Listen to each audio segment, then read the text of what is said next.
Voy a pasar muy rápidamente por las locomotoras agropecuaria y luego me voy a concentrar en la minería, pero antes yo quiero hablar también muy rápidamente y dejar unos datos de reflexión sobre la importancia de la alta montaña en Colombia, una alta montaña sagrada, una alta montaña maravillosa que capta un agua muy particular que son goticas de lluvia que están bailando en el viento a través de una intercepción hecha por las coberturas naturales. Así que toda actividad que quite estas coberturas ya está afectando de manera irreversible la función ecosistémica. También el hecho de que los páramos, en particular los páramos dentro de la alta montaña, tengan una alta relación de necromasa con respecto a la biomasa, pero que la necromasa no se pudra, acidifica levemente el agua de los páramos, y esa acidificación leve es la que nos permite tener siempre aguas cristalinas provenientes de ellas. Y también como geólogo me interesa muchísimo un tema que no suele ser tocado por mis colegas, porque es que a nosotros nos enseñaron únicamente que la geología era para sacar. Sin embargo, la geología está íntimamente relacionada con el agua subterránea, esa agua que no vemos pero que hace parte del ciclo, esa agua invisible que por lo tanto puede ser afectada y que cuando es afectada es muy complicada de reponer, de remediar. Esa agua subterránea es la mayor parte del agua disponible en el mundo y no tenemos prácticamente estudios en el país al respecto, pero aquí en el acuífero de Morroa, en los Montes de María, es muy interesante ver que el agua que se capta en esta zona alta va por debajo y llega a ciertos sectores, incluso separados por otras cadenas montañosas de ellos. Es decir, agua que se capta aquí en la sabana de Bogotá puede llegar muy fácilmente a la Orinoquia, pero esas cosas son las que no sabemos, es decir, de cerros que están al occidente. Esas son las cosas que no sabemos de esa agua invisible, pero hay que decir, por ejemplo, que el relleno sanitario o el basurero, como se quiera llamar, de Mondoñedo está en una zona de alto fracturamiento y no sabemos esa agua para dónde va. Hay que decir que en el caso del relleno sanitario de Ñuajabana no se sabe hidrogeológicamente qué esté pasando porque nunca hubo un estudio preliminar. Así que las montañas, como dijo el poeta Jaime Sabines de manera maravillosa, las montañas son de agua, y son de agua de dos maneras. Una es que hay rocas que están compuestas por fragmentos de rocas preexistentes y en los espacios, en los poros entre ellas se acumulan fluidos, entre ellos el agua.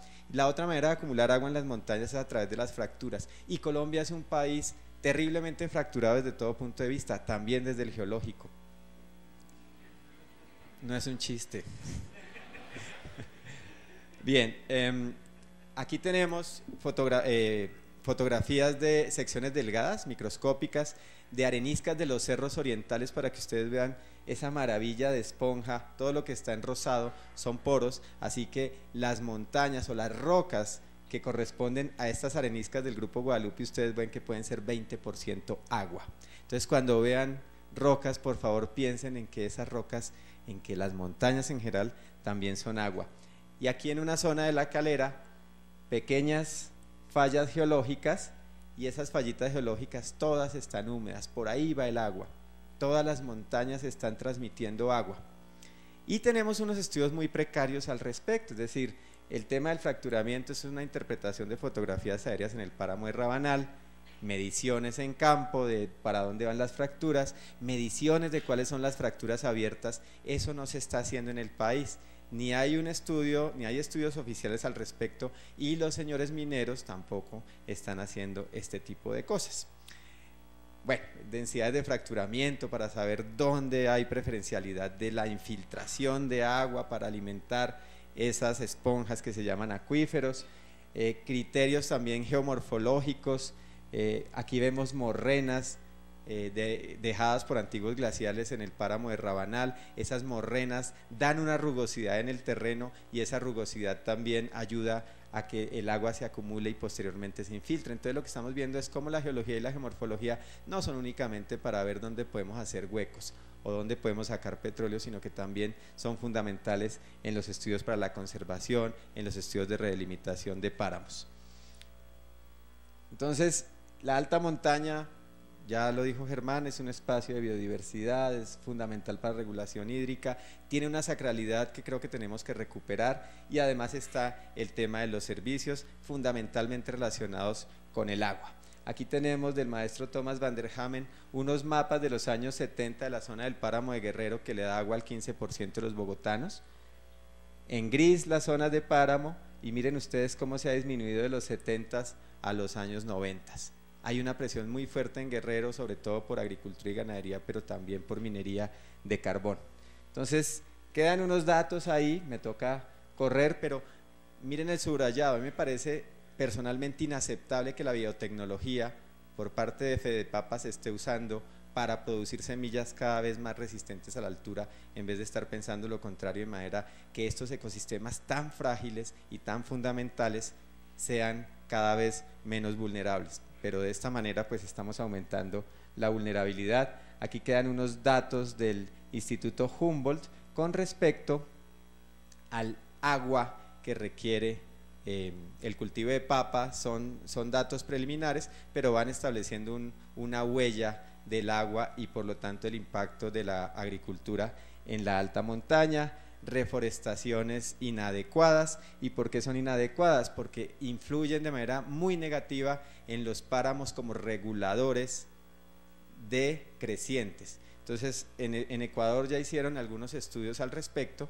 en los páramos de cómo los páramos reforestados con especies foráneas se vuelven muy poco efectivos en la regulación hídrica, y acabamos de salir de una crisis de 2 millones de desplazados precisamente por ese tipo de cosas. Hay una implicación muy fuerte de las locomotoras, tanto en el daño ecosistémico, pero también en el daño geosistémico, y es que, como bien dijo Germán, aquí disminuir vulnerabilidad es hacer diques, es hacer jarillones y es constreñir aún más los ríos. Aquí tenemos un mapa de la disponibilidad hidrogeológica, es decir, el mapa de potencial de aguas subterráneas en el país, y lo que ustedes ven en blanco es que para Ingiominas pues allí no hay ningún interés. Eso significaría que no hay manantiales, que no hay zonas de infiltración de acuíferos prácticamente en toda la cordillera central y en toda la Sierra Nevada de Santa Marta, en algunos sectores de cordillera oriental, etcétera, etcétera. Entonces, si aquí no hay agua, si ahí no hay importancia hidrogeológica, si esas aguas subterráneas no son virtualmente desechables, pues entonces no habría problemas con minería, por ejemplo. Y entonces veamos el mapa de titulación y solicitud minera, y desafortunadamente en buena parte está coincidiendo, así que no habría ningún problema porque no habría agua por afectar. Aquí para la zona central tenemos los páramos en el azul claro y bocatomas, no todas, pero algunas bocatomas para consumo humano, agua para consumo humano en la zona central, por supuesto muy relacionadas con los páramos.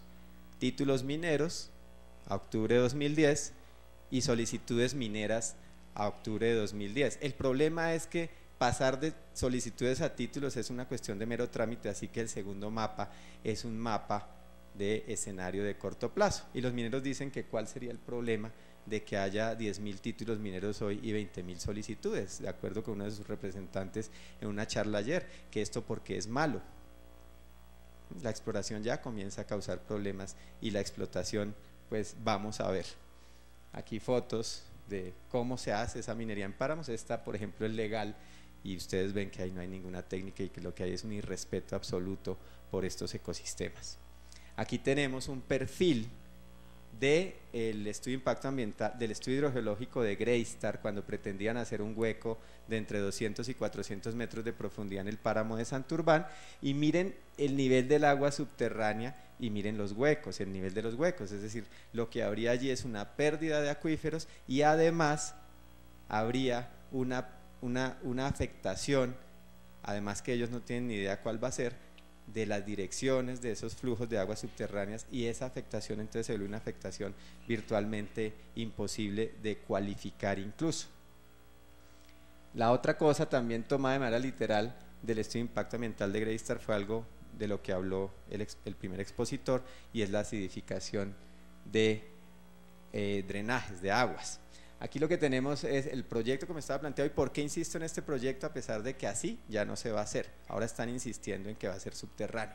Me imagino que desde afuera pretenden meterse por debajo del páramo como si el páramo fuera bidimensional y no cuadridimensional, es decir, tiene largo, ancho, profundidad y tiempo. En los páramos el concepto de tiempo es fundamental. Entonces, ¿por qué se insiste en este estudio, en mostrar los resultados de este estudio? Porque ese era el estudio que estaba ya listo desde el punto de vista técnico para comenzar a trabajar. Es decir, técnicamente era el proyecto más adelantado, o es el proyecto más adelantado que ha habido de megaminería de oro en el país. Así que es muy ilustrador y es muy esclarecedor en cuanto a impactos ambientales. Aquí tenemos un hueco, 200 a 400 metros de profundidad, una montaña artificial de 1000 metros de altura, la escombrera de Móngora, que generaría aguas ácidas durante centenas de años. Aquí tenemos dos montañitas más pequeñas, una de las cuales estaba diseñada a 4100 metros de altura sobre el nivel del mar para la lixiviación con cianuro. Entonces, cuando uno ve esto en los valles y ve las captaciones de agua para el sistema metropolitano de Bucaramanga, ve los títulos mineros, aquí la reflexión que quiero dejar en el auditorio es si es suficiente con prohibir la minería en los páramos. Yo diría que no, porque ¿qué pasa con estos títulos fuera del páramo pero encima del agua de la gente? Estas son las captaciones que se pondrían en peligro por contaminación de aguas superficiales, por acidificación de drenajes, y ya les cuento por qué más. Miren la cantidad, 33 toneladas día de explosivos usa un proyecto de estos. 65 millones de litros de ACPM. 65 millones, esto es tomado de manera literal del estudio. Eso es mucho, mucho, mucho ACPM. Es decir, todos estos ceros no le caben a uno en la cabeza para que digan que esto no va a contaminar aire, no va a contaminar agua, no va a contaminar suelos. Y hay un problema insalvable en todos los proyectos que haya en el páramo de Santurbán, y es que esa mina no es de oro. Oro en gramos por tonelada 0,68, ni siquiera una parte por millón. Miren la huella tan gigantesca del oro en términos de lo que hay que mover para sacar un gramo. Arsénico, un veneno, en partes por millón, es decir, la misma unidad, gramos por tonelada es partes por millón, 44,5, la mina no es de oro, es de arsénico. Es aceptable desde algún punto de vista liberar geoquímicamente una cantidad inconmensurable de arsénico encima de la gente, del agua de la gente. La colosa en la alta montaña tolimense, de acuerdo con unos estudios preliminares hechos por Pax Christi con base en información de AngloGold Ashanti, entonces ustedes ven 86.400.000 litros de agua por día, lo cual está en el mismo orden de magnitud de las cifras que dieron para las minas de Bolivia. Ellos dicen que parte se recicla, pero incluso creyendo eso, yo soy escéptico, pero creyendo lo que dicen, entonces la mina consume el agua que consumirían 216.000 personas. Entonces ahí están los datos de la competencia por el agua. Cambio climático, aquí vemos, bueno, aquí vemos no se ven muy bien, pero por aquí están los páramos, aumento de temperatura, es decir, límites ecosistémicos que se suben. Por lo tanto, la alta montaña se reduce, digamos, la alta montaña considerando bosque altoandino, páramo, glaciales, toda va a tener una disminución neta en el escenario de AMA 2070, va a llover menos, entonces lo que significa es menos agua. Ahí están unos datos que quedan. Y esto es del Ministerio de Ambiente y de AM 2011, y lo que ustedes pueden ver aquí es la vulnerabilidad, ¿sí?, de los páramos, aquí en términos de sensibilidad ambiental, estos de glaciares, páramos altoandinos, y miren ustedes, esto es alto, esto es muy alto, esto es crítico, miren ustedes cómo son de delicados estos ecosistemas fundamentales para el agua en Colombia, y acá lo que tenemos es la vulnerabilidad socioecosistémica en esas zonas también, entre la mitad de alta a crítica.